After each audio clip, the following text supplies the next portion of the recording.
Welcome back to another episode of Rock Boys Football. A ton of buzz surrounding this Florida Gators program heading into 2024. And Dill, at least the way I look at it, this is a massive year for this Florida Gators program where we're not necessarily expecting an SEC championship, but you talk about where this Florida Gators program is kind of potentially building to, the amount of young talent that is on this roster.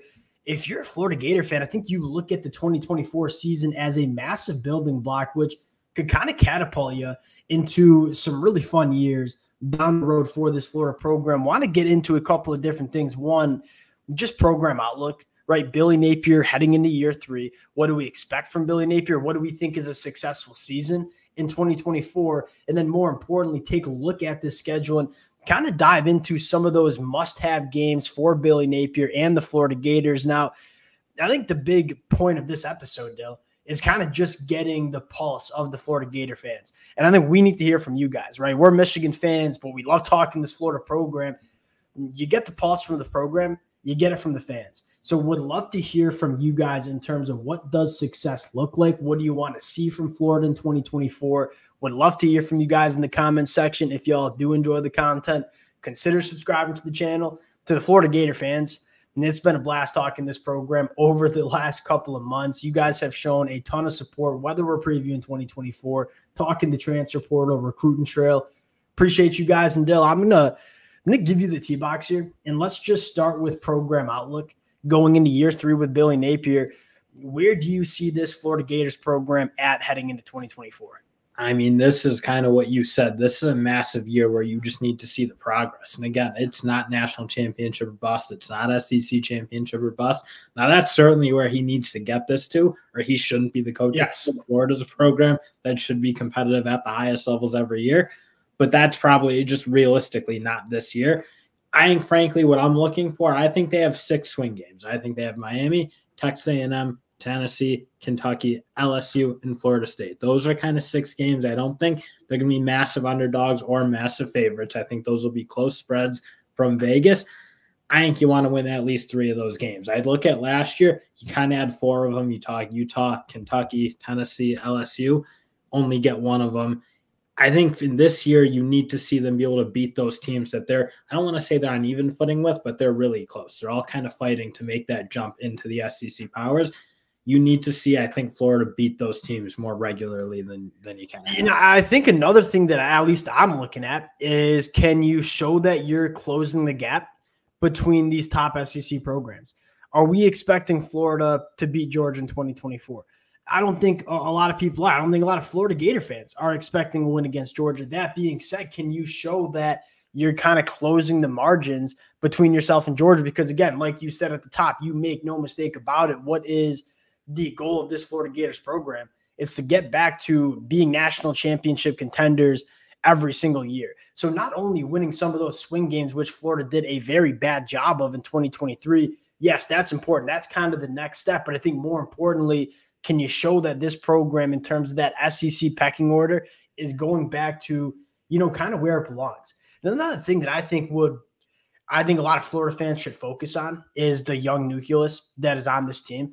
You look at Billy Napier and say, yes, have there been some growing pains as Billy Napier jumped from Louisiana to the Florida Gators? Yeah. Should we expect some of those growing pains? Absolutely. I mean, running a program in Louisiana versus running the Florida Gators, it's different. It's going to look different. It's going to be different for Billy Napier. You can tell there have been some growing pains in terms of how to run a program that size, especially with the transfer portal and NIL.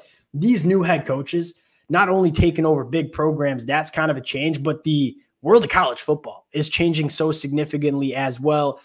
You look at Florida and say, if Billy Napier can show that this team is kind of turning the corner in 2024, and again, we're not expecting an SEC championship, but more of a winning program. I mean, you look at 2025 and 2026, I kind of talk about this program very similar to how we talk about the Auburn Tigers, where, yeah, we expect Florida and Auburn to significantly improve from last year. That being said, if you're a Florida fan, you're looking at 2025, 2026, guys like DJ Lagway, Eugene Wilson.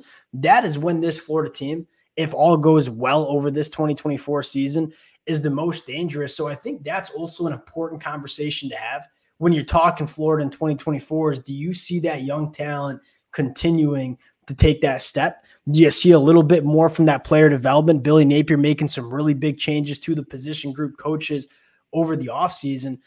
That's kind of what I look at. Now, let's get into what a successful season looks like. And I think, again, I would love to hear from the Florida Gator fans. Like, what is that win-loss record that you are looking for where you'll look up at the end of November and say, yeah, Florida had a really good season. Dill, I'll give you the T-box here.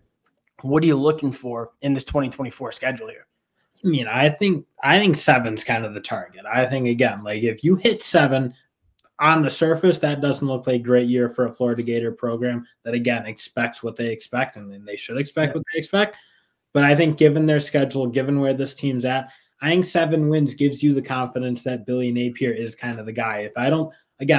I don't think you want to see your Arkansas thrown in there. Like Mississippi State, Stanford, like even UCF, those are teams I really think Florida should beat. Their talent is a step above or a notch above those programs.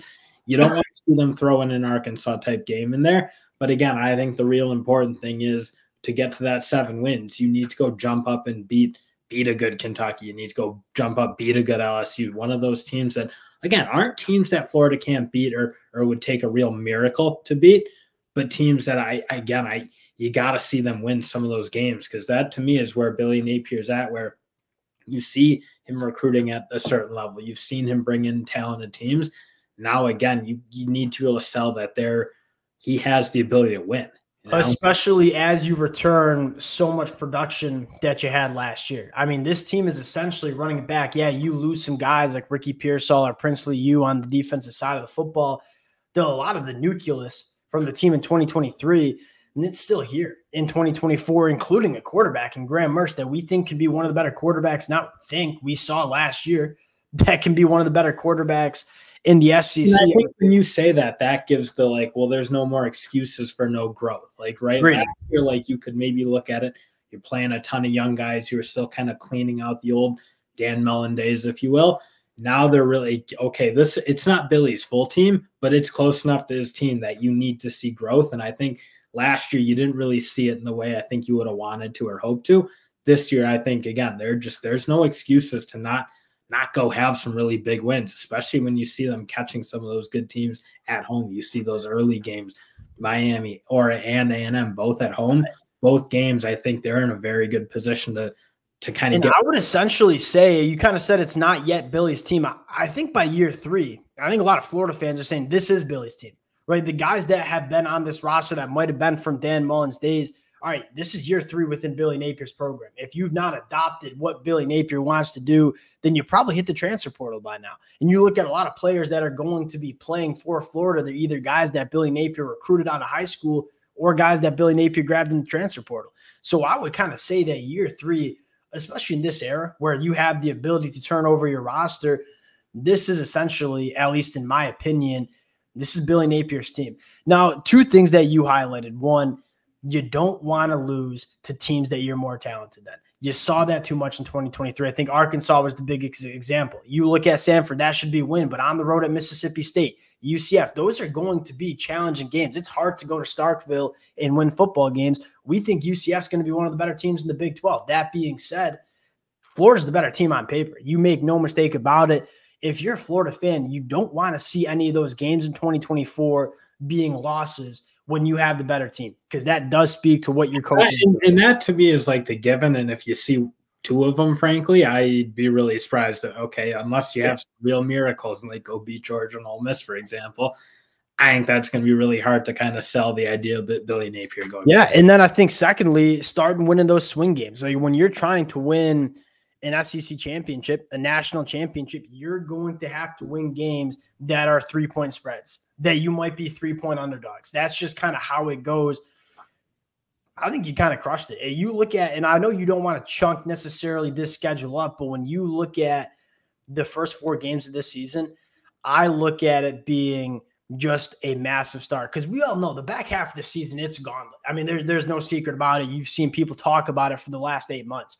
But you look at the first 4 games, you should beat Stanford. You should go on the road to beat Mississippi State. Those are 2 wins. Now, I think for Florida fans, can you find a way to win one of those games? You get them both at home, Miami, Texas A&M. Dill, the spread for Miami, it's 2.5 points. You're 2.5-point dogs hosting Miami. week 1 at 3:30 kick. It's going to be rowdy. And then you look at Texas A&M. Again, that's a team that has a new head coach. You get them at home. If you're Billy Napier in Florida, can you win one of those football games there? Be 3-1 going into your bye week. And why I want to highlight those first 4 games, can this team start building a little bit momentum and just a little bit of a winning culture? Because you look at Florida and say, it seemed to me that a lot of the problems that Florida had in 2023 was they just didn't believe that they could win some of those tight games, the Arkansas or the Missouris or the Florida States.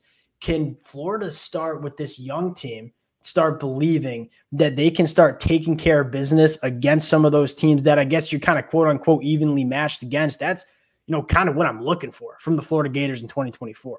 And I'm with you. If they don't win one of those games, my hackles will be up. My concern level really starts to ratchet because, as you kind of said, you do have some games that, again, we look, Kentucky, Tennessee, LSU. Those are games that certainly Florida is extremely capable of winning. Yeah. But if they drop their first 2 kind of games of that ilk, I'll be. My hackles.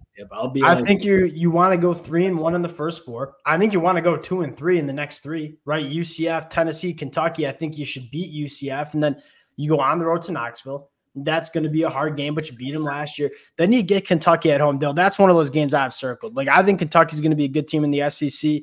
You get Kentucky at home. You don't want to lose 2 straight to them. You get them at home on homecoming. That can't be a loss. And then you look at the back half of the schedule. There's no secret about it. Those last 5 games, they are all top 15 teams in the country. Most of these teams are top 10 teams in the country. What I'm kind of looking for is I don't need you to go 4-1 in that slate, but can you show that you've kind of gained on Georgia a little bit? You're a little bit more competitive against Georgia. You're going in the right direction. You go on the road to Texas. Can you make that a competitive game? You get LSU and Ole Miss at home. That's the 2 games that can you steal one of those games? Can you find a way to beat LSU or Ole Miss and then go on the road at Florida State? I think that should be a competitive game too. Dill, we kind of talked about it throughout the offseason. Yes, the record matters. That's how we evaluate head coaches. We're not going to get up here and say at a program like the Florida Gators, wins and losses don't matter, because they do. But when I look at the back half of the schedule, I'm a little less concerned about winning wins and losses, and I'm a little bit more concerned with, does this Florida team look like they're taking those steps to become one of the top teams in the SEC? That's what I think Florida fans should be at least most concerned with in that back half. I 100% agree with that. Because, again, even if they lose all 5 of them, it's like if you played tough and also you didn't lose too many games before that stretch, I think you can kind of live with that, just because, again, when you're running that sort of schedule for 5 straight weeks against the absolute heavyweights of college football, all have equal, if not more, talent than the Florida Gators currently. You can deal with those losses. I just think, again, where Florida's at, I think if you're being realistic, you can take them. And you want to win every game, obviously. But in the back of your mind, I think you can accept that. I think, again, you kind of touched that first slate. They need to do well. If they don't do well in that first slate, you could see this season getting off the rails a little bit. Agreed. I would love to hear from the Florida fans. I think this is again, I think a lot of people just want to talk wins and losses. I really do think it's so important to appreciate where this program is in their maturation process under Billy Napier. I think that's what a lot of Florida fans are probably thinking in the back of their heads as well. We'll cut it there. Again, would love to hear from you guys in the comment section. We're just 2 idiots from Michigan talking Florida Gators football. We would love to hear from you guys. Appreciate y'all rocking. We're Rochester, New York. Right. Michigan fans, I guess I should say. We are. Appreciate you guys rocking with the fellas. If y'all do enjoy the content, consider subscribing to the channel. We'll talk to y'all later. Peace.